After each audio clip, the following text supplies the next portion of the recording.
एक एक लाइन पर आप लोग गौर करिए। हमारे गुरुजी बहुत अच्छी लाइन लिखते हैं। क्या लिख रहे हैं?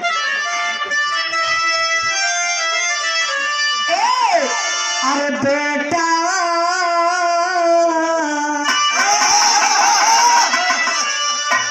अरे बेटा वही जो लायक रहे, माता पिता की करे नित्य पूजा, लिखा है पुराणे में जन्नत चरण, माता पिता सा नहीं देव दूजा, सेवा जिसने किया मेरा पाया उसी ने, लोक पर लोक भी उसका गुणगान गा, अरे कहे कभी हरिश्चंद्र दुआ मिल गई गो,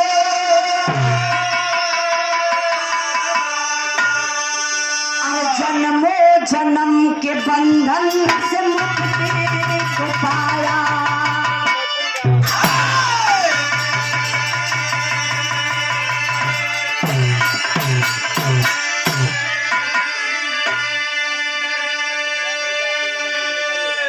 आप लोगों के पता बा बेटा कई प्रकार को ना धरती पर क्योंकि पता है भैया ना पता हुई, कुछ लोगों के पता हुई, हम बतावत बनी जेके ना पता हो आज जान ले।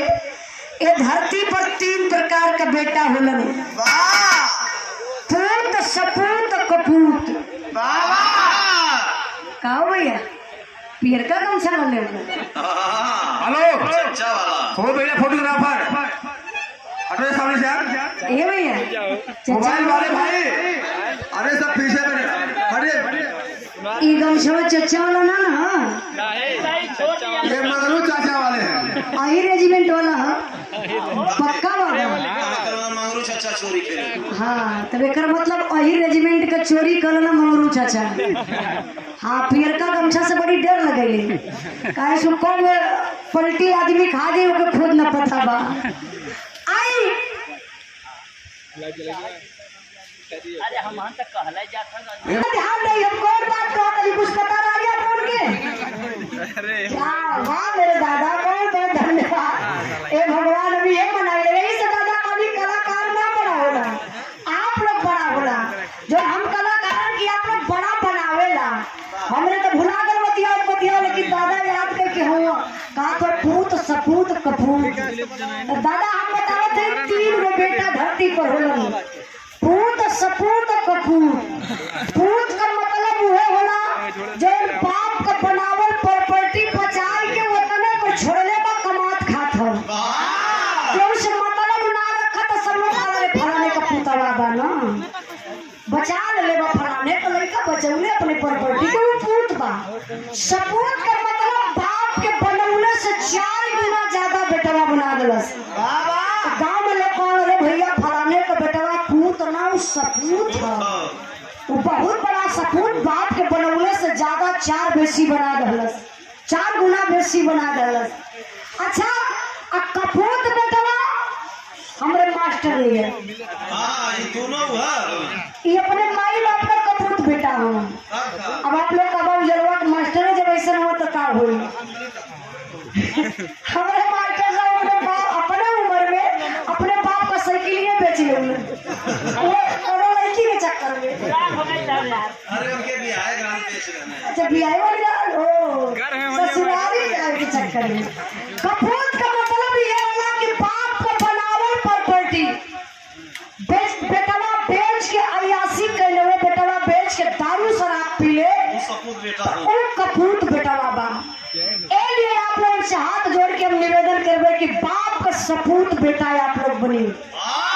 जहाँ भी बाप रहे तो कहा हमारे बेटवा का नकल करके देखा, हमारे बेटवा हमारे से 4 गुना में बना दे बस। तो ए लिए आप लोग से हाथ जोड़ के हम यह बात करबे बाबू कि आप लोग एक माई बाप का सपूत बेटी बेटा बना। अब कहानी पर आप लोग गौर करिए। सपूत बेटा बाइक हमारे बिहार में मास्टर साहब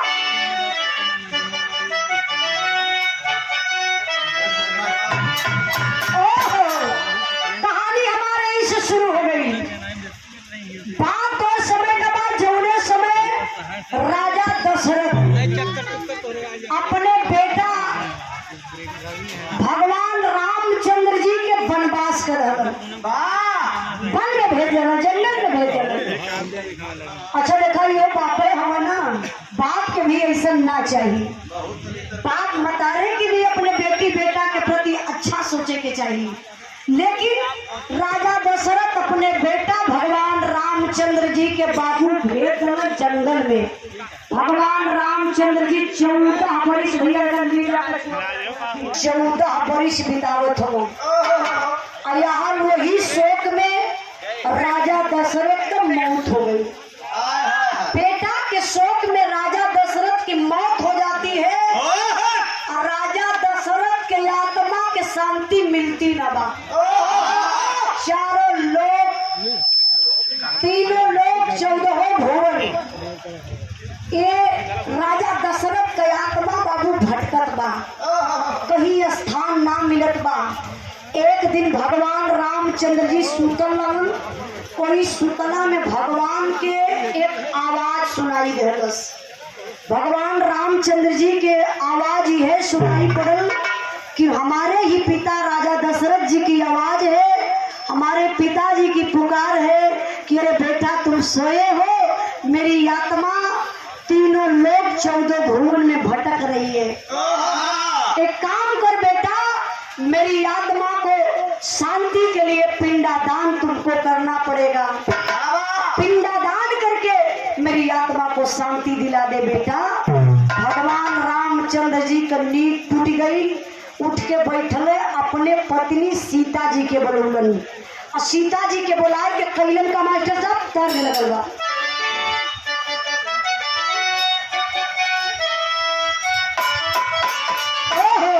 बड़ी प्यारी बात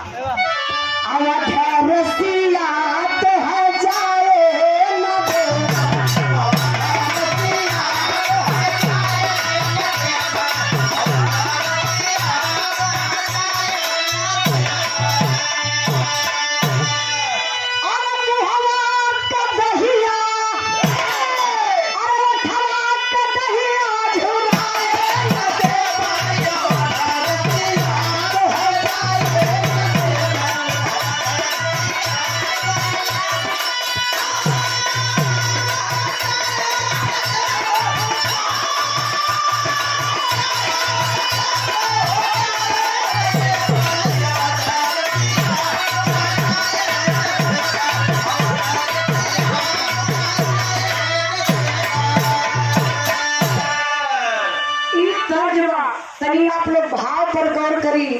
सीता जी से भगवान रामचंद्र जी कहा कहूँ भिड़ गए, यही कार भैया।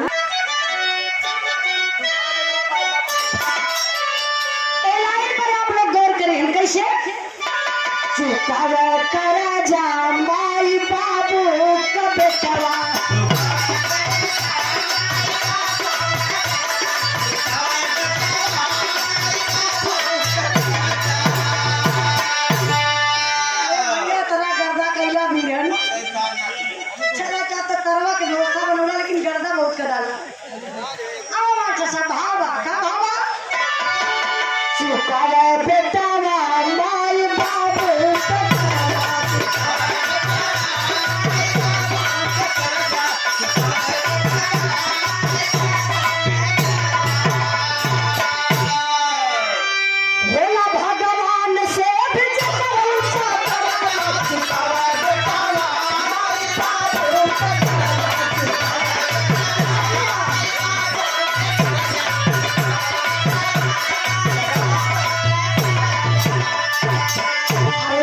सिया से पयान प्रभु रामचंद्र कैले फाल्गु नदी के किनारवा।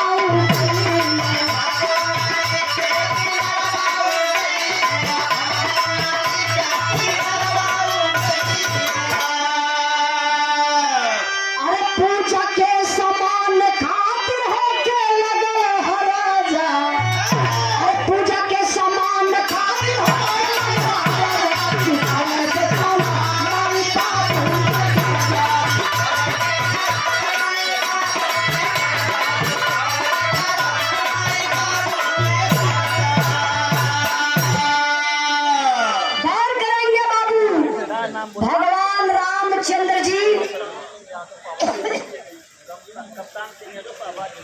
रामचंद्र जी अपने पत्नी सीता से कहलन कि देखबू रात में हमके सपना मिलल है प्रभु जी के हमारे पिताजी के आत्मा तीनों लोग 14 भुवन में भ्रमण करत बा उनके स्वर्ग वही मिलल ना बा आ एगो बात भी कहना है पिताजी उनकर आत्मा यह बात कहलस है कि बेटा हमारे आत्मा के शांति के लिए तोहके पिंडा दान करे के पड़ी यहाँ वहाँ ना फाल्गु नदी बोध गया बिहार में पड़े ले जहाँ बाबूजी गए लाल हुए जे भी जाला वही पिंडा दान देवे जाला पिंडा दान करे बदे जाला बाबू भगवान रामचंद्र जी कहलन कि फाल्गु नदी जो गया बोध बिहार में पड़ेला वही पर जई है और वही पर बेटा हमार पिंडा दान करवा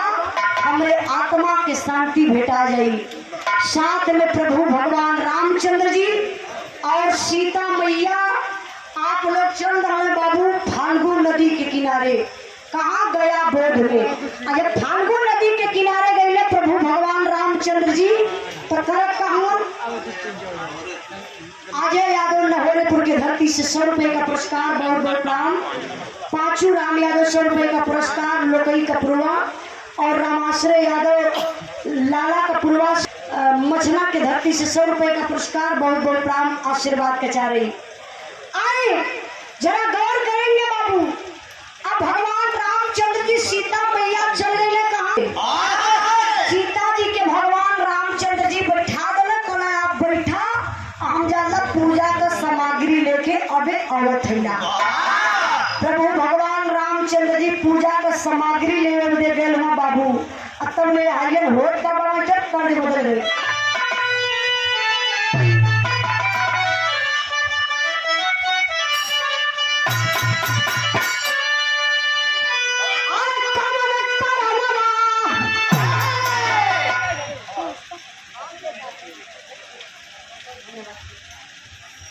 गौरव यादव शिवगंज पायलट भारतीय वायुसेना क्या बात है एक बार जोरदार ताली बजा करके आप लोग स्वागत सम्मान कर दी।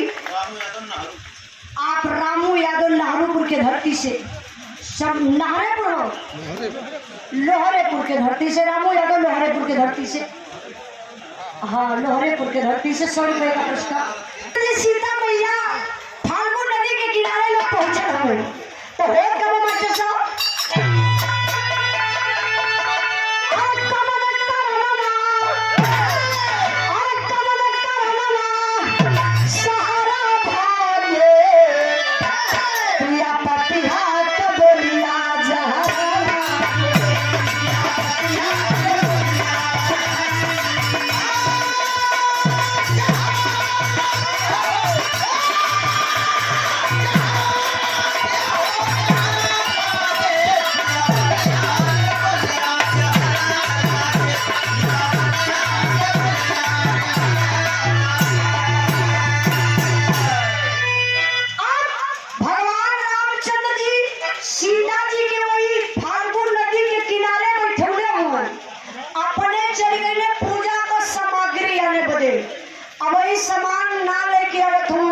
अब पूजा का यार बाबू मुहूर्त निकलत बा तब तक के आवाज आई आवाज क्या आई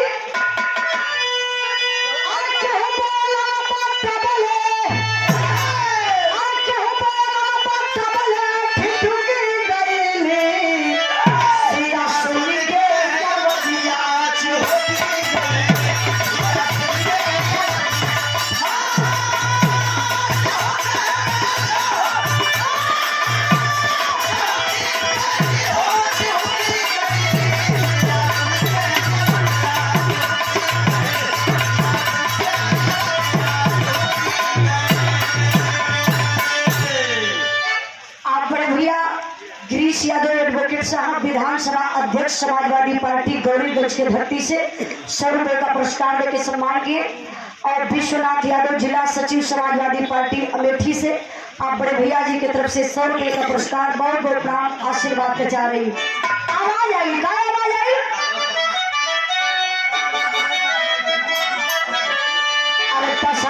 नया तमा बोलल बा बचनिया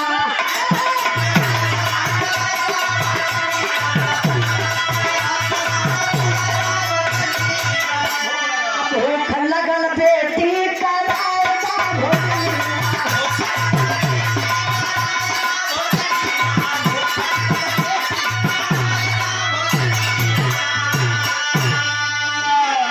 और शंका जानकी के दिलवा में और शंका जानकी के दिलवा में ढूंढ गई या सुन के लवला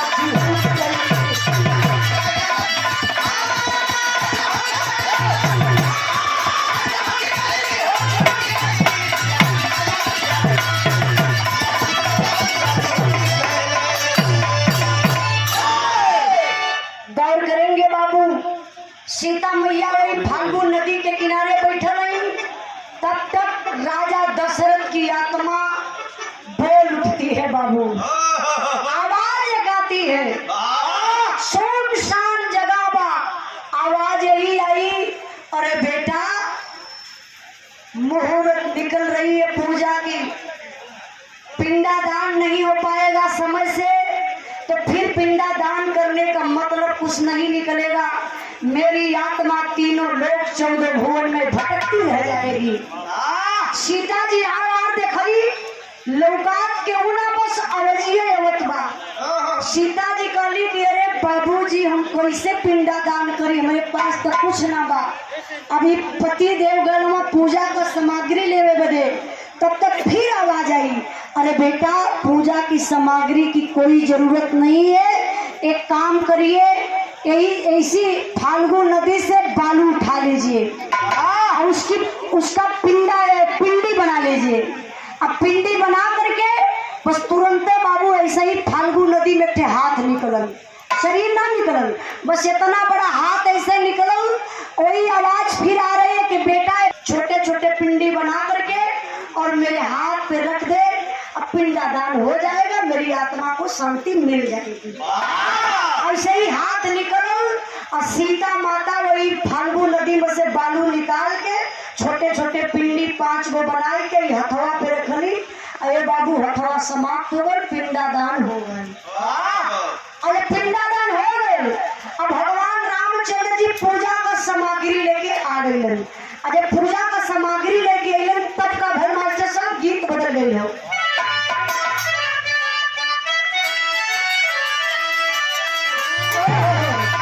भाई आप लोगों के जमाने का तर्जबा, एक तर्ज के स्वर्गीय रामदेव गुरु, स्वर्गीय बोल्लू गुरु, स्वर्गीय हीरा गुरु गावत रहे, तो इसके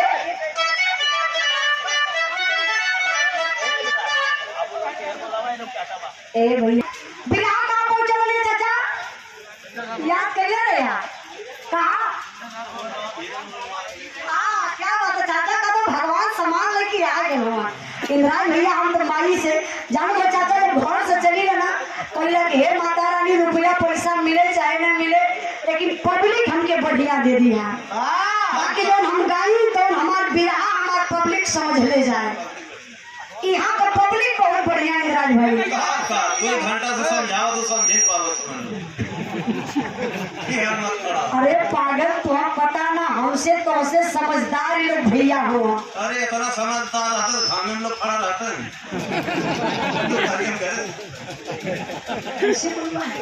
अरे पागल आप लोग नाराज मत होइए, भैया नाराज ना होगा, नहीं नाराज मत होइए, आप लोग हम कलाकारों के भगवान है। आई उहे दर्द लगल जोने के पुरनिया दादा ने गावे तो हमारे पापा भी बिरहा गावे, दादा ये बिरहा हमके विरासत में मिलल है, पहले पापा गावत रहे और हम गावेला, पापा हमार आज भी सिखावला, पहले भी सिखावला, आज भी डांट के सिखावला। ना बोला ना बता दम कचौड़ी गाली सोन कैला बलम, कचौड़ी गाली सोन कैला बलम, मिर्जापुर के कैला कचौड़ी गाली सोन कैला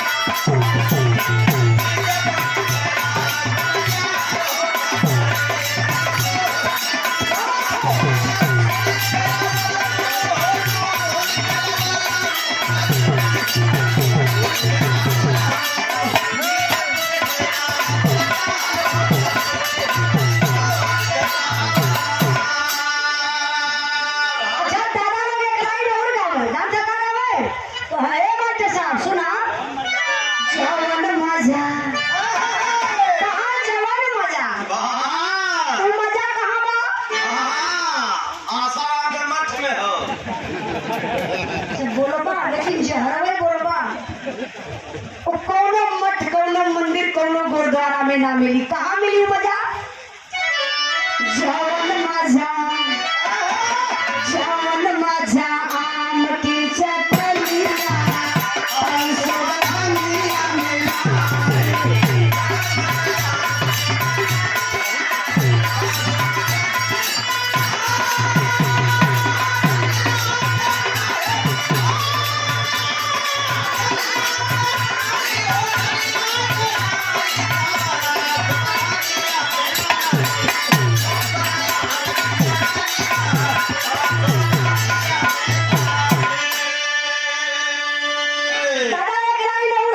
जानो तो नहीं का गौली यही परचरवा में गा दे का गौली ये तो गौली का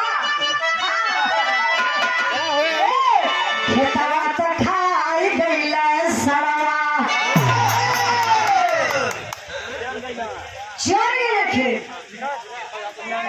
केशव यादव सुल्तानपुर से हमारे बड़े भैया हमारे धर्म के भैया वही केशव भैया ना बहुत बहुत प्राण 200 रुपए का पुरस्कार देकर के सम्मान किए। एक गौली ये गीत के हम गौली कि हमारे किसान भाई लोग बड़ा लाचार हो गए बड़ा परेशान हो गए भाई बुढ़ऊ दादा लोग तब परेशान भइल पतो है जितना खाना ना देली उससे ज्यादा गाड़ी देली। अरे जा खाना एक थरिया सुतो थवा घरे जाए के खेतवा में देखा जोगिया मोदिया खा जाए चाहत मुख्यमंत्री प्रधानमंत्री का नाम लेके देखो जोगिया मोदिया को खेतवा चली जाता है तो ये लिए हम गौली का गौली सोनू यादव सना के धरती से पुरस्कार देकर के सम्मान किए बहुत बहुत प्रणाम। अजय भाई के सुने कोई हमारे यूट्यूब चैनल पर जाके वहीं पर सुन लिया उजाला यादव ऑफिशियल यहीं पर गौले बनी का गौले बनी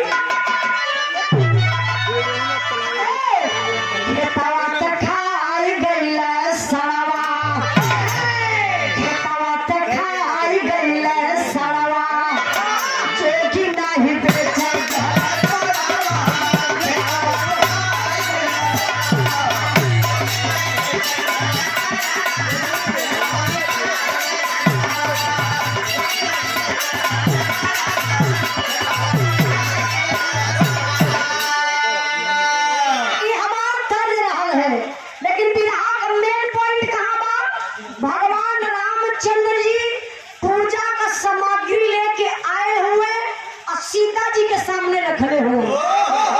सीता जी से प्रभु भगवान रामचंद्र जी कहत हुए का कहलन सिया से श्री राम कहे बतिया सिया से श्री राम कहे बतिया बाबू जी के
सीता जी कहली अरे पति देव बाबूजी का पिंडादान तो हम कर दें। प्रभु भगवान राम अचंभित हो गए कि अरे कैसे बाबूजी का पिंडादान हो गया पूजा का सामग्री अभी हम लेके उधरे बनी और कैसे बाबूजी का पिंडादान हो गया। सीता जी कहली कि प्रभु जी अगर आपके विश्वास ना बना तो नदी और पीपल गाय और पंडित जी बैठे हुए चारों लोगों के देख रेख में चारों लोगों के समन्वय हम पिंडादान कर ली है। अगर ना विश्वास बा तो चल के पूछला। प्रभु भगवान रामचंद्र जी कैले का मास्टर साहब अरे हसाई जग में होई सब दिन लालची नहीं सफलता पाई।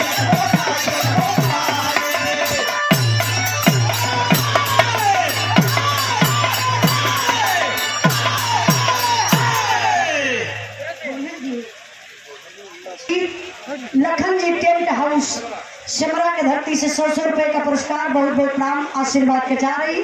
तो हम लोग मेहनत करें तो हम लोग पैसा पैबा नहीं 3 जने आए भगवान रामचंद्र जी चलत हुए कोई पीपल गाय नदी और पंडित जी के पास गए। चल के सवाल करत हुआ का सवाल कर तुम जैसा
भगवान रामचंद्र जी पूछना पंडित जी से कि क्या सीता जी आपके सामने पिंडादान कैली है? तो पंडित जी का ना प्रभु जी गलत बात है, सीता जी पिंडादान ना कैली है, झूठ बोलत है।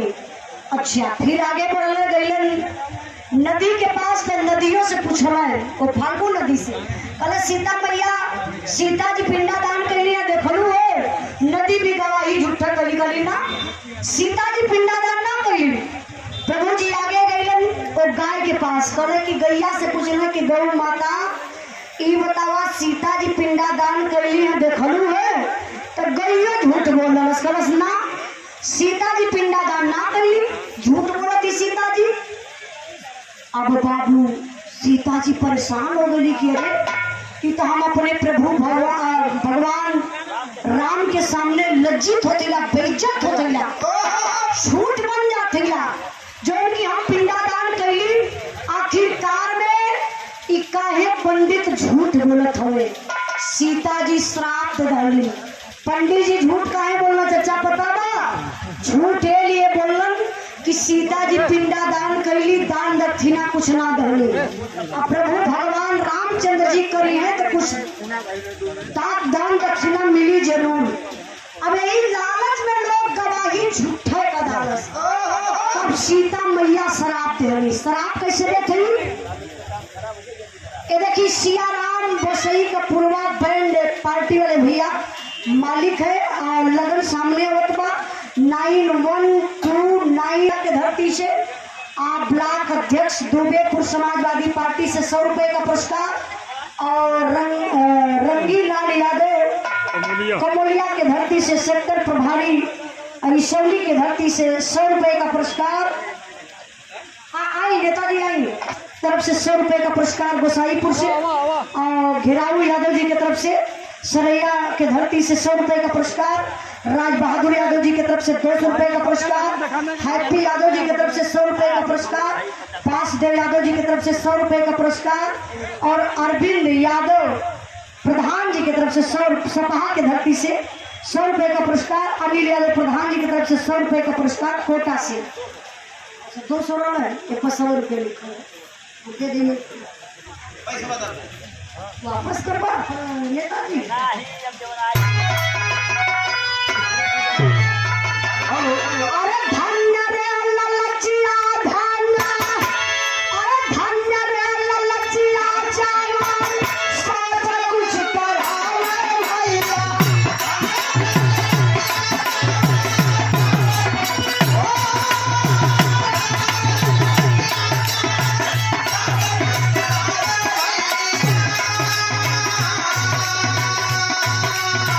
लालची न पावे कतही चले संग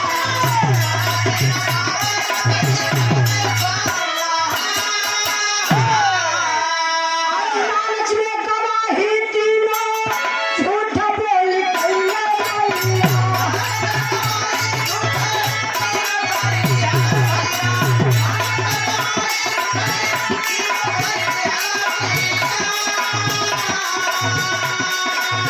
सर के जगत अम्मा भैली कोठा वाले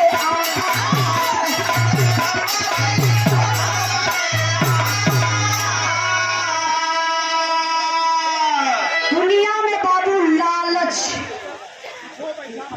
हेलो पहले श्राप देखी गुस्सा में आके श्राप का निकाली लालच दुनिया में बहुत बुरा चीज है मेरे बाबू हम बताइए इंसान सिर्फ अपने जिंदगी में लालच छोड़ देना तो के 9 दिन का नवरात्र भूखले कोनो जरूरत ना हाँ लालच बहुत बुरा चीज है इंसान के जिंदगी में सीता जी श्राप का दानी माइटे साहब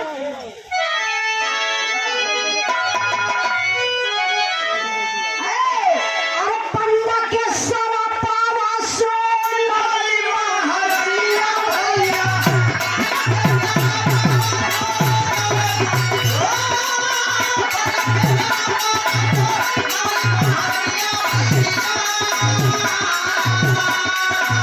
के कले सबै बापू ना होई लाला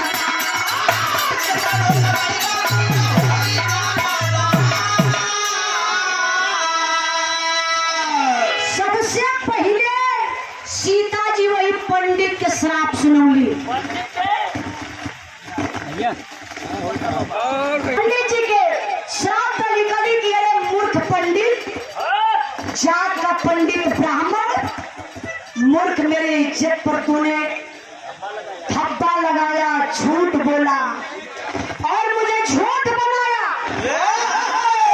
लालच में पड़ करके सीता जी का लिए अरे मूर्ख पंडित जिंदगी भर कमाएगा जिंदगी भर कमाईबा कभी तोरे जिंदगी में तबे ना करी कितनो कमाईबा तेरे दिल से लालच कबो जइबे ना करी आजमा लिया आपो लोग घरे पूजा पाठ करावेला अब पंडित जी के कोनो बड़ा ब्राह्मण बड़ा देबा ब्राह्मण बैठल ना एक श्लोक पढ़ले ना तो 105 रुपया रखा जब जवाबत आपके कुल लेके जाइए तो के का कहिए जा बेटा आनंद रहा पैसा अपने लिए दही अपने खाइए गुड़ी अपने खाइए धोती कुर्ता याद कर लिए पैसा याद कर लिए आपके कल्याण करिए अपने राजा भैया लेकिन तो के का करिए जा बच्चे आनंद रहा बताओ घर हमारा लुटा तो आनंद हम नहीं आनंद पंडित का भजन है सीता जी काली जिंदगी भर कमाईबा लेकिन तोरे दिल से लालच कबो न जाई देखिए कि पंडित हुई बुरा मत मनिया कबो पंडित से जेकर दोस्ती हुई आही हमार बिरदरी बहुत दयालु हुई भोली भाली है सच्चाई बताओ कि हमार बिरदरी बहुत भोली भाली बा 70 बाभन 30 फकीर सबसे उत्तम एक अहीर अहीर हमार बिरदरी इतना भोला भाला तनी गुस्सा तो कर देना लोग लेकिन गुस्सा करिए फिर आपके इतना प्रेम करिए कि वो गुस्सा खत्म हो जाए लेकिन दूसरे बिरदरी के देखा भैया वो प्रेम तो सामने इतना दिखाई लेकिन पीछे से काटत रही आपके के लिए हम तो बड़ा धन्यवाद भगवान के दैला कि अहिरे के घरे जन्म पौली अहिर वंश में जन्म पौली कि हमार जन्म थर गया सच्चाई बताती कि हमके अहिर भैया पर अहिर के घरे जन्म लाना पर बड़ा हमके घमंड रहेगा अपने बिरदरी पर आपका बिरहाना से कुछ गोबर फेंक जिंदगी अच्छा तो भैया हम किसाने के बेटिया ही चचा गोबरों फेंक दे मौका पड़ी तो कटियो करियो रोटियों बना लेते। हाँ अही रात देखत हुआ गोबरे फेंक के तना आगे चली हम तो गोबर फेंके का काम कर देला और बिरदरिया तो गोबर खाए के काम करत और बिरदरी का मतलब सभी मत आजिए सब बिरदरी हुई। और एक दिन न्यूज पे देखा था बीजेपी वाला मीडिया वाले गैला मुझे तो ढेका देना क्या समझते हो गाय की तरह गाय हमारी माता है। कहा कि गौमूत्र से हम लोग कुर्सी धुलवाए थे जब अखिलेश भैया की कुर्सी पर से उतरे थे तो तब मीडिया वाला मौका पागल रहा जाग कर अभी थोड़ी बहन की रुका लगा ले मुझे तो गलत की एक काम करिए जब गौ माता मानते हैं गौमूत्र को पीते हैं तो क्या गोबर खा लेंगे। हाँ ताव में आके भैया मुट्ठा भर गोबर उठाऊंगा हरी हरी खा लेंगे। इस समय भाजपा वाले गोबर खाए शुरू कर दिया। हाँ गौ जब माता है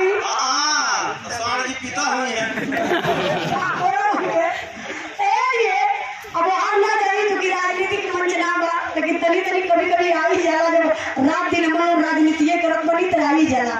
ए माचा नाम बताओ कल्लू यादव शहीदवार से कल्लू यादव भैया जी की तरफ से आई भी यहाँ पर ध्यान दें सीता जी श्राप डाली और पंडित जी के कालीन के तबो कमरिमा तोरे मन से लालच कर हो न जाई। अब देंगे पंडित के श्राप कइली वही गाय के पास अब गैया के जाय के बाबू श्राप का देती सीता जी।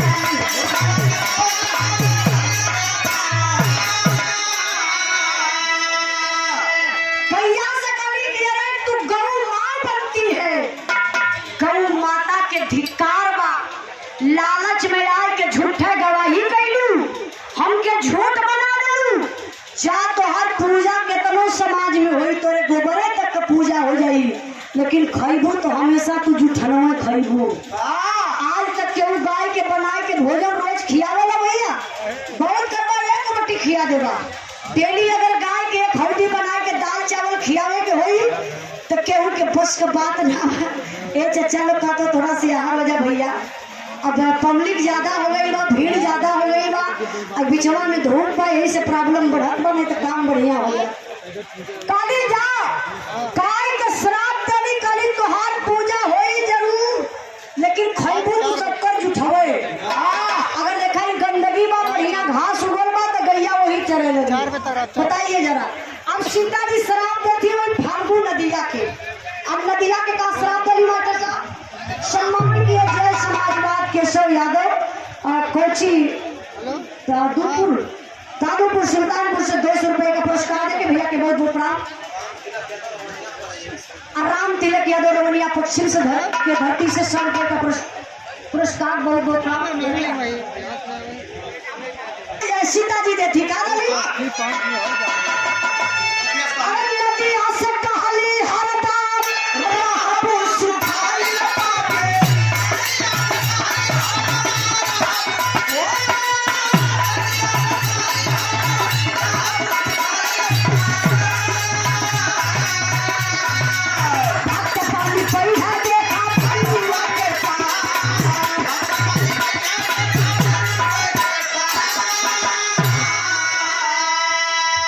जगन्नाथ यादव एससीसी टिकरिया के धरती से 100 रुपए का पुरस्कार और राम सागर यादव मझना के धरती से 50 रुपए का पुरस्कार। राम मिलन यादव अगलू का पूर्वा 100 रुपए का पुरस्कार। विंध्यादीन यादव पूरे पवार के धरती से 100 रुपए का पुरस्कार। राम मिलन यादव मसूदनपुर के धरती से 100 रुपए का पुरस्कार। सुरेश यादव संचालक महोदय रामनारायण द्वारा 500 रुपए का पुरस्कार देकर के आप सम्मान किए। आप डाली हुई नदिया के फाल्गु नदिया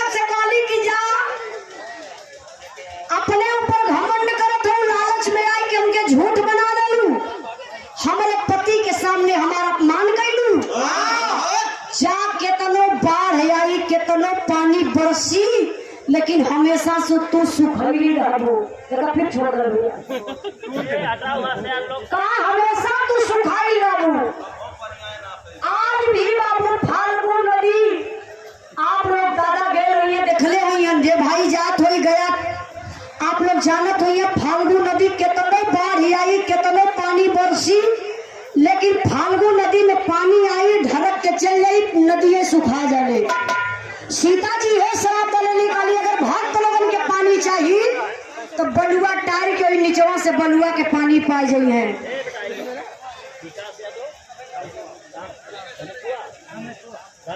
धमेथुआ के धरती से विकास यादव राकेश यादव देवराज से 100 रुपए का पुरस्कार देके सम्मान के लिए भैया के बहुत बहुत प्रणाम। हेलो आप लोग यहाँ खड़िए। विकास यादव मुजफ्फरपुर के धरती से भैया जिसको इनाम लिखाना इसको इनाम लिखाना है पीछे लिखा जा रहा है। बार बार अगर 10-12 नाम इकट्ठा हुए तो हम लोग बुलवा देंगे। किसी का नाम छूटेगा नहीं। सब पीछे इसीलिए तो हमारे साथ बैठे हैं। अब सीता जी बाबू और नदी के श्राप दली सीता जी के श्राप से नदी आज भी सुखल रहे। अगर भक्त के पानी चाहेला तो बालू टार के पानी ले ले जवन आवेला बाबू आप लोग के घर में गंगा जल छिड़कल जाला। लेकिन वही बगलिया में पीपल देवता रहलन। सामने भी इनके लगे तो चचा चंदू चचा पीपल के पेड़ है कि दूसरे का अच्छा ये सामने पेड़ है पीपल का। सीता जी आशीर्वाद दली वो पीपल देवता के ऐसे पीपल देवता मुस्कुरा दलन। भगवान राम जब पीपल के पास गए पीपल के पेड़ से पूछले कि सीता जी पिंडा दान कैली है का आप देखला है। पीपल मुस्कुरा दले। सीता जी काली अरे जान दे पता है सीता जी 2 मिनट आशीर्वाद दली बाबू पीपल देवता के काहे बदे पीपल देवता सत्य बोललन। काला सीता जी पिंडा दान कैली गाय भी देखली नदी भी देखली और पंडित जी भी देखले सबके सामने सीता जी पिंडा दान कैली। सब लालच में झूठ बोलस लेकिन हमके कौनो प्रकार का झूठ ना बोले के बा ना कौनो प्रकार का लालच बा। सीता जी पिंडा दान कैली 100% सही बा हमरे आँख के सामने का बात बा। जब पीपल देवता इतनी बात कहना भगवान रामचंद्र जी सीता जी वो पीपल देवता के आशीर्वाद देते उनका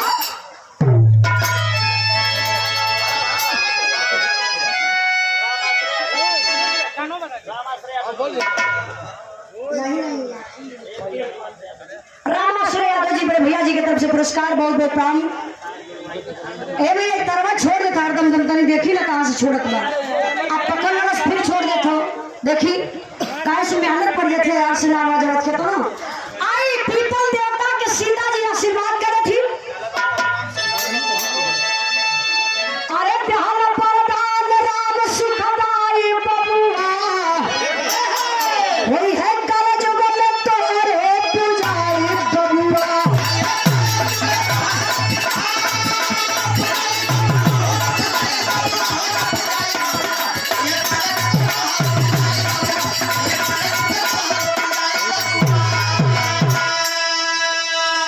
सीता जी भगवान रामचंद्र जी आशीर्वाद दल पीपल देवता के कला जा दुनिया में हमेशा तू हरा भरा रहबा खुशहाल रहबा। तोरे ऊपर 33 करोड़ देवी देवता वास करी है। हमेशा आप लोग देखेला बाबू पीपल देवता की आप लोग पूजेला भैया भैया पीपल देवता की आप लोग पूजेला काले की शनि देव साक्षात तोरे ऊपर रही है। शनि देव का ग्रह हो रहा लेते आप लोग देखा ला हर शनिवार के कड़ुआ तेल लेके और दिया में लोग जलावेला एगो धागा लेके वही के 5 फेरा लोग बांध देला पीपरे के पेड़े के। लिए आप लोग देखिए हर पेड़ के देखबा लेकिन पीपल के पेड़ के देखबा तो हमेशा ओकर पत्ता एक दूसरे में लड़त रही खनन खनन के आवाज आवेले। उस सीता जी के आशीर्वाद भगवान राम के आशीर्वाद से वो पीपल के पेड़ से एक आवाज जवन होले तो आज पीपल हमेशा हंसत रहा 24 घंटा। बिना हवा कभी पीपल का पतई आप लोगों के हिलत मिली, एक दूसरे में टकरात मिली, मतलब हंसत पीपल का पेड़ हमेशा आप लोगों के मिलेला। ए लिए हमार बिरहा खत्म भई और बाबूजी गईलन पिंडादान करे बदे। हर एक व्यक्ति के इच्छा है अपने पुरखा पुरनियन का पिंडादान जरूर करे। भगवान रामचंद्र जी अपने पिता का पिंडादान फाल्गु नदी के किनारे कईलन, गया में, जहाँ आज आप लोग भी जाला। हमारे बिरहा के आखिरी लाइन मास्टर साहब,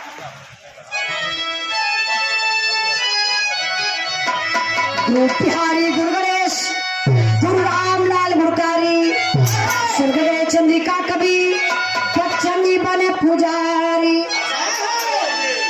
अरे हसाई जग में हो सब दिन उजाला प्यारे लाल, उजाला प्यारे लाल लाल, उजाला प्यारे लाल लाल जहिया समाई हसाई जग में हो सब दिन।